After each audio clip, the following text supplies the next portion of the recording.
Latinoamérica, a lo largo de su historia, ha sido el centro de cientos de avistamientos extraños. ¿Qué es lo que se ve en los cielos? Vimos algo plateado que se desplazaba en una forma horizontal. Y todo alumbraba como candela. Era una nube, pero como sólida, como si estuviera hecha de acrílico. En esos edificios empecé a ver que algo se movía. Estas extrañas apariciones han sido investigadas por expertos en ovnis y por organismos de diferentes gobiernos. Muchas veces parte de las investigaciones llegan hasta la prensa. Sin embargo, un día la información dejó de difundirse. ¿Cuál fue el motivo para que los gobiernos dejaran de hablar de objetos voladores no identificados? ¿Tuvo que ver con la creación de oficinas para investigar el fenómeno? Estas oficinas OVNI, fundadas a partir de las respectivas Fuerzas Armadas, con el fin de manejar la información que se podría dar en estos países, y manejo de información implica, digamos, manipular la información, ocultar la información, distorsionar la información y soltarla cuando se crea conveniente. Siempre hubo mucho cuidado al inicio de la ufología brasileña de que hubiese un intercambio de información entre el área militar y civil, cosa que después, desgraciadamente, durante décadas fue eliminado ese tipo de colaboración. Por el tiempo que estuve en servicio, una de las cosas que me tocó hacer fue crear, diseñar y operar la Oficina de Investigación del Fenómeno Aéreo Anómalo. Fue una preocupación que tuvo la Fuerza Aérea en vista de que en esa época había gran actividad y muchos reportes de avistamientos. Cuando se forma la oficina OVNI, lo primero que hacen es convocar a las personas que habían estudiado el fenómeno OVNI, ¿no? Y uno de ellos era yo. Muy poco tiempo, en el año 99 había empezado esta investigación y es ahí donde desarrollo este trabajo que va hasta el año 2005, en el cual se acumuló muchísima información a lo largo de estos 2 años en la OIFA. Estamos siendo en estos momentos testigos de un avistamiento de un objeto aeroanómalo que está totalmente inmóvil encima del Cerro Pilán. Hubo gran cantidad de afluencia de llamadas a diario y eran algunas interesantes, otras eran bizarras, pero sobre todo eran llamadas. Con una cabeza así, una cabeza cónica. Curiosamente en la actualidad, cuando uno va a la oficina de la OVNI, de la Fuerza Aérea, ellos dicen que no tienen archivos. Todo eso, contexto un poco claroscuro, hizo que de una manera piense yo que en realidad la formación de esta oficina OVNI, más que esclarecer el tema, funcionan como tapaderas de la información sobre el fenómeno OVNI en el Perú. En Brasil iniciamos un proceso en 2004. Un movimiento para pedir al gobierno que abra sus archivos secretos sobre ovnis y reconozca que existen. Esa campaña tuvo tanta acogida que menos de un año después, los ufólogos que participamos en ella. En esa época yo era coordinador de la campaña. Fuimos convocados a una reunión con los militares. Fuimos invitados por los militares para ir a Brasilia y sentarnos a la misma mesa con los militares de la Fuerza Aérea, que nos abrieron sus archivos, pero no podían permitir que esos archivos fuesen copiados y mostrados a la sociedad. Y nuestro objetivo era que el fenómeno fuese conocido y que los archivos fuesen abiertos para la sociedad y no solo para nosotros. A nivel oficial siempre tenemos una negativa, siempre usamos los casos que podemos darle explicación, los que no tienen explicación quedan guardados en un cajón y después, off the record, nos reconocen un montón de cuestiones. Alfred Webre, exfuncionario del gobierno americano de Jimmy Carter, ha decidido contar su versión. Cuando fui futurista en el Instituto de Investigación de Stanford, propusimos un estudio de comunicación extraterrestre por el gobierno de Jimmy Carter. Este sería el primer estudio civil científico de comunicaciones extraterrestres en la historia de Estados Unidos. Desafortunadamente, el Departamento de Defensa intervino para detener el estudio.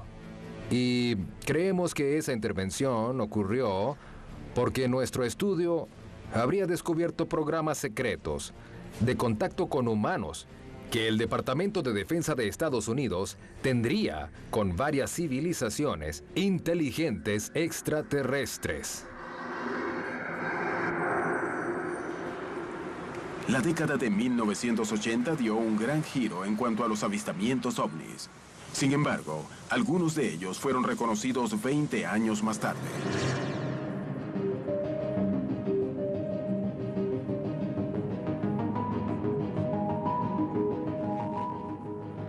Arequipa, Perú, 12 de abril de 1980. En la base aérea La Joya, en el sur de Perú, más de 2.000 militares divisaron lo que parecía ser un globo aerostático. Los oficiales pensaron que podía tratarse de un globo colocado allí para espiar las nuevas armas. Tenía 1.800 testigos que estaban atentos a la maniobra. Estuve yo y estuvieron 2.000 personas más viéndolo. Ese día me encontraba en el escuadrón aéreo de las 4:30 de la mañana esperando el trabajo con los militares. Me llegó la orden del comando de que derribe un globo que estaba al final del campo, que brillaba un poco por el reflejo del sol.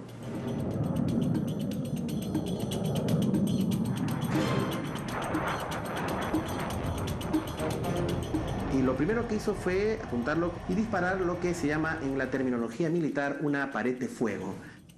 Solté una ráfaga larga de 64 buses. Y yo esperaba ver que ese globo se destruya y no ocurrió. Lo que él vio es que los impactos eran como meterle un alfiler a una gelatina, ¿no? No le hacían nada.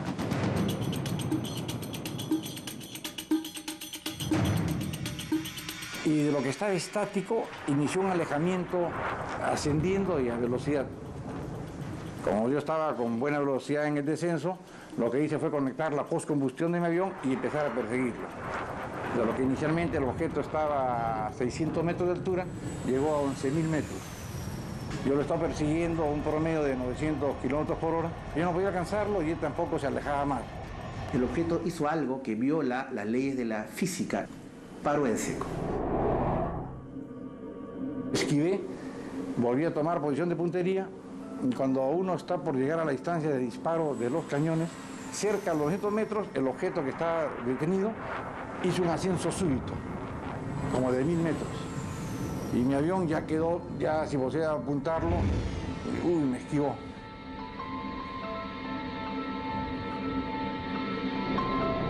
Dije, no, este está jugando conmigo, voy a acelerar mucho, venir con alta velocidad, subir muy alto, descender muy vertical y apuntarlo. Y si este sube ya no se me escapa de la mira y puedo destruir.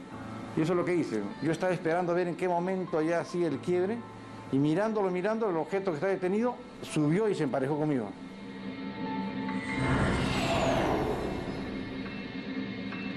Se me encendió la luz de indicadora de bajo nivel de combustible, porque había estado todos esos minutos con la postcombustión conectada consumiendo gran régimen de combustible. Entonces ya no me mantuve a 900 metros para apuntar, sino me acerqué. Me acerqué a una distancia de 100 metros. Y ahí vino la sorpresa al observarlo detenidamente, de que efectivamente era como un globo aerostático, pero toda la parte de la cúpula era pavonada. Este es el dibujo que hizo Santa María después de mirar el objeto en detalle. Reporté a la torre de control, le digo, oye, me estoy regresando por combustible, que salga otro avión, que esto está interesante. ¿Qué pasa con el globo? Que no es un globo, le digo, es cualquier cosa menos un globo, ¿no? Entonces, ante eso consultaron, me dijeron, continúa tu regreso porque a la altura que lo has dejado no operamos nosotros y no va a salir otro avión. Pues Santa María ya no salió y el objeto estuvo toda la mañana encima de la base aérea La Joya. Lo que muy pocos saben es que al día siguiente, en la noche, el objeto regresó. Se paseó como Pedro en su casa por todas las instalaciones de la base aérea La Joya y luego se fue. Luego del evento, la Fuerza Aérea les pidió a todos los testigos que guardaran absoluto silencio sobre el episodio. Dijeron, el objeto no llegó a acercarse a la base, se logró rehuirlo, esto no pasó nada, no se violó ninguna inteligencia, entonces nos quedamos en silencio. Existe, de acuerdo al testimonio de Santa María, una orden expresa de callar este hecho y que luego se liberó a propósito de que se fundó la Oficina OVNI de la Fuerza Aérea, la OIFA. Entonces, en primer lugar, lo que hay que evidenciar es de que hay una política de silenciamiento. Ya el 2002 que me pidieron de que empiece a hablar para contribuir a la difusión del fenómeno OVNI, ya comencé a hablar libremente, normal. Cuando tu nivel académico es más comprometido, es menos la posibilidad de que tú vayas a reportar. Que hemos recibido reportes completos de oficiales que quizá antes de la creación de la oficina hubieran tenido miedo de hablar. Para quienes trabajan en los cielos, el fenómeno ovni puede ser una amenaza. Los controladores aéreos y los pilotos tienen una preocupación constante. El Servicio de Control de Tránsito Aéreo tiene como finalidad establecer la diligencia entre las operaciones aeronáuticas, la vigilancia de que éstas se lleven a cabo dentro de un parámetro seguro. Mi trabajo es precisamente observar, y es cuando empiezas a cavilar y te das cuenta que el fenómeno es tremendamente peligroso. Pero la preocupación principal era la posibilidad de que estas actividades pongan en peligro las operaciones aéreas en general y sobre todo a la soberanía, ¿no? Un avión siempre se va a comportar como un avión. El fenómeno no se comporta igual. Vira muy rápido, simple y sencillamente no hay aviones que vuelen en reversa. Y pues si tú juntas todo esto y lo pones en la aviación, en un área terminal donde existe muchísimo tráfico, donde la separación de las aeronaves es de 30 segundos, pues estamos hablando de un peligro grave. Un país tiene que ser dueño de todo lo que tiene. Y así como hay un límite marítimo, hay un límite en el espacio también. Pues estamos hablando de algo que si en el ámbito general no es bien aceptado, no reconocido, pues te deja vulnerable, ¿no? en el ámbito profesional. Los casos en Latinoamérica abren interrogantes. Algo extraño sucede. ¿Pero qué es exactamente? Ante la menor sospecha de un satélite espía, la Fuerza Aérea Peruana ordenó atacar. Sin embargo, sus armas fueron inútiles. ¿Quién nos observa? ¿Por qué? En la Semana de lo Desconocido.